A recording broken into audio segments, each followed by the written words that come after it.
एक बार एक अमीर व्यापारी एक बौद्ध भिक्षु के पास आता है और कहता है, भंते, पिछले कुछ समय से मैंने अनुभव किया है कि मेरे अंदर चिंता, क्रोध, लालच और घमंड जैसे मानवीय कुविचार बढ़ते जा रहे हैं। इस चिंता, क्रोध, लालच और घमंड की वजह से मैं अपने व्यापार में भी लगातार असफल होता जा रहा हूँ और मेरे प्रतिद्वंदी लगातार मेरे से आगे निकल रहे हैं और ये बात मुझे और भी गहरी चिंता की ओर घसीटे जा रही है।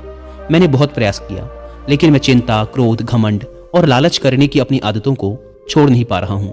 कृपया मुझे कोई ऐसा समाधान बताएं जिससे मैं अपनी इन बुरी आदतों से हमेशा के लिए छुटकारा पा सकूं।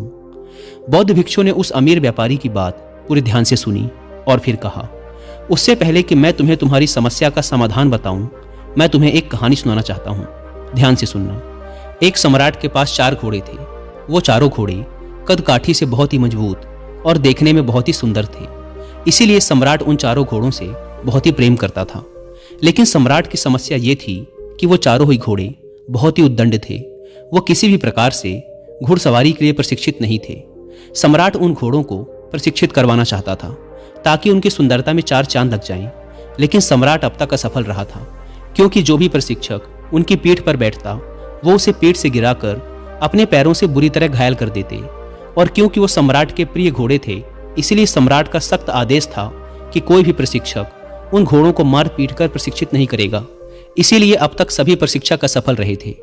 अब सम्राट ने अपने पूरे राज्य में यह घोषणा करवा दी कि जो भी व्यक्ति इन घोड़ों को बिना मारे पीटे इन्हें पूरी तरह से घुड़सवारी के लिए प्रशिक्षित कर देगा, उसे 10 लाख सोने के सिक्के दिए जाएंगे। घोषणा के कुछ ही दिनों बाद सम्राट के दरबार में एक युवा किसान आता है और सम्राट से कहता है, मैं आपके इन चारों घोड़ों को बिना कोई शारीरिक नुकसान पहुंचाए पूरी तरह से प्रशिक्षित कर सकता हूं, लेकिन इसके लिए मेरी कुछ शर्तें हैं। सम्राट ने कहा, क्या शर्तें हैं तुम्हारी?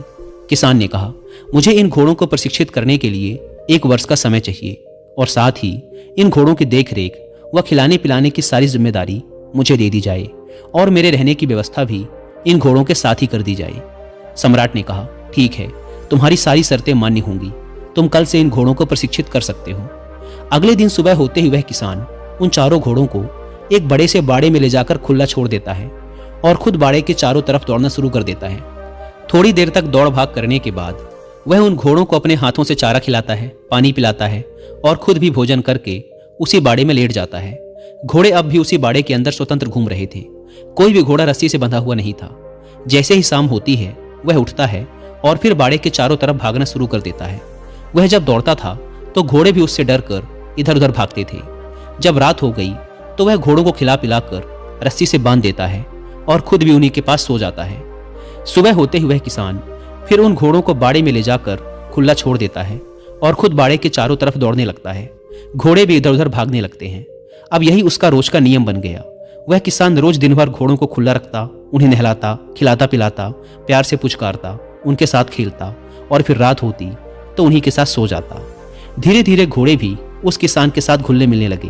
उन्हें लगा कि यह किसान उनका मित्र है, क्योंकि जब से यह किसान आया था घोड़े खुद को आजाद महसूस करने लगे थे। अब वे चारों ही घोड़े किसान को पसंद भी करने लगे थे। ऐसे ही करते करते लगभग 6 महीने का समय बीत गया। एक दिन सम्राट घोड़ों का प्रशिक्षण देखने आए। उन्होंने देखा कि किसान बाड़े में आगे आगे दौड़ रहा है और वो चारों घोड़े उसके पीछे पीछे दौड़ रहे हैं। सम्राट को उस किसान का प्रशिक्षण पसंद आया और वो वहां से चले गए। जब 1 वर्ष का समय पूरा हो गया तो सम्राट के पास संदेशा भेजा गया कि घोड़े पूरी तरह से प्रशिक्षित हो चुके हैं। सम्राट बड़े ही उत्साह के साथ उन घोड़ों को देखने आए। सम्राट के आते ही किसान ने एक एक कर सभी घोड़ों के ऊपर बैठकर उनकी लगाम पकड़कर सवारी करके सम्राट को दिखाई। सभी घोड़े बिना किसी उद्दंडता के पूरे अनुशासन के साथ किसान को अपनी पीठ पर बैठाकर तेज गति से भाग रहे थे। यह देखकर सम्राट के आश्चर्य का ठिकाना ना रहा। उसने किसान से पूछा, यह चमत्कार तुमने कैसे किया? किसान ने कहा, पहले मैं इनको आजादी देकर इनके साथ रहकर इनका दोस्त बन गया। मैं हर रोज बाड़े के चारों तरफ अकेला दौड़ता था। मुझे दौड़ता देखकर ये भी मेरे पीछे पीछे दौड़ने लगे। फिर मैं इनकी पीठ पर काठी रखने लगा।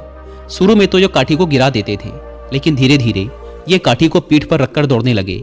फिर मैंने इनकी पीठ पर बैठना शुरू कर दिया। जब ये खड़े रहते थे सिर्फ कुछ देर के लिए बैठता था और फिर उतर जाता था। जब ये घोड़े मुझे अपनी पीठ पर बैठाने के आदी हो गए तो मैंने इनकी पीठ पर बैठकर इन्हें दौड़ाना शुरू कर दिया और धीरे धीरे ये इनकी आदत बन गई और अब नतीजा आपके सामने है। यह सब सुनकर सम्राट बहुत प्रसन्न हुआ। उसने उस किसान को 10 लाख सोने के सिक्के तो दिए ही, लेकिन साथ ही उन घोड़ों की देखभाल के लिए उसे अपने यहां नौकरी पर भी रख लिया। कहानी खत्म करने के बाद बौद्ध भिक्षु ने उस अमीर व्यापारी से कहा, इंसान के अंदर भी ये 4 प्रकार के उद्दंड घोड़े पाए जाते हैं, जिनका नाम है चिंता, क्रोध, घमंड और लालच। और इस कहानी में जो प्रशिक्षक है वो है हमारी बुद्धि, यानी हम खुद। तुम्हें अपनी बुद्धि के प्रयोग से अपने मन के इन चारों उद्दंड घोड़ों को लगातार प्रशिक्षित करते रहना चाहिए, ताकि ये तुम्हारे काबू में रह सके। लेकिन इसके लिए तुम्हें पहले इनसे दोस्ती करनी पड़ेगी, यानी कि इन चारों की कार्य प्रणाली को समझकर इन पर लगाम लगाना होगा। और यह धीरे धीरे ही संभव होगा। तुम अचानक से इन्हें अपने बस में नहीं कर सकते। जैसे कि पहला उद्दंड घोड़ा चिंता। चिंता करने से समस्या और उलझती है, जबकि चिंतन करने से उसका समाधान निकलता है। यह बात अपनी बुद्धि के द्वारा तुम्हें अपने उद्दंड मन को समझाने का प्रयास करना चाहिए। तुम्हें अपनी सकारात्मक सोच के साथ चिंता करने में नहीं, बल्कि समस्या का समाधान खोजने में अपना समय लगाना चाहिए। दूसरा उद्दंड घोड़ा क्रोध। क्रोध करने से किसी दूसरे का नुकसान हो या ना हो, लेकिन स्वयं का नुकसान जरूर होता है। पर कुछ जगहों पर क्रोध करना भी जरूरी होता है, जैसे जब कोई बेवजह ही हमें नुकसान पहुंचा रहा हो, या फिर किसी कमजोर या बेसहारा को अकारण ही डरा धमका या मार पीट रहा हो। लेकिन कब, कहां और कितना क्रोध करना है, कब करना है, कब इसे नियंत्रित रखना है और कैसे नियंत्रित रखना है, यही सारी बातें अपनी बुद्धि से धीरे धीरे इस क्रोध नामक बेलगाम घोड़े को सिखानी चाहिए। तीसरी चीज घमंड। घमंड और आत्मविश्वास के बीच एक बहुत ही पतली सी लकीर होती है। इसे सिर्फ मैं ही कर सकता हूं, ये घमंड है। इसे मैं भी कर सकता हूं, ये आत्मविश्वास है। तो घमंड और आत्मविश्वास के इस अंतर को अपनी बुद्धि के द्वारा अपने मन को समझाना चाहिए। और अगर किसी को अपने धन, ताकत और सुंदरता का घमंड है, तो उसे अपनी बुद्धि के द्वारा अपने घमंड नामक घोड़े को यह समझाना चाहिए कि मुझसे पहले बहुत से लोग हुए जो मुझसे भी कई गुना ज्यादा सुंदर, बुद्धिमान, ताकतवर और धनवान थे, लेकिन आज वो सभी मिट्टी में मिल चुके हैं। यह सब स्थायी नहीं है, यह सब हमेशा नहीं रहने वाला। इस बात को अपनी बुद्धि के द्वारा हमें अपने घमंड के घोड़े को समझाना चाहिए। और चौथा कुविचार लालच। लालच ज्ञान का हो तो अच्छा है, लेकिन अगर लालच अज्ञानता का हो तो बुरा है। लालच ज्ञान से, बुद्धि से, अपनी मेहनत और ईमानदारी से धन कमाने का हो तो अच्छा है, लेकिन अगर लालच चालाकी से, धोखे से, जल्दी से और गलत तरीके से धन कमाने का हो तो बुरा है। यही फर्क अपने इस चौथे घोड़े को यानी लालच को अपनी बुद्धि के द्वारा समझाना चाहिए। अंत में बौद्ध भिक्षु ने व्यापारी से कहा, मेरी इन सारी बातों का अर्थ केवल इतना है कि अगर तुम अपने अंदर की बुराइयों को खत्म करना चाहते हो तो तुम उन्हें समझकर धीरे धीरे अपनी बुद्धि के द्वारा उनसे छुटकारा पा सकते हो। इसके बाद बौद्ध भिक्षु ने अपनी आंखें बंद कर ली और वह अमीर व्यापारी उनको प्रणाम कर वहां से चला गया।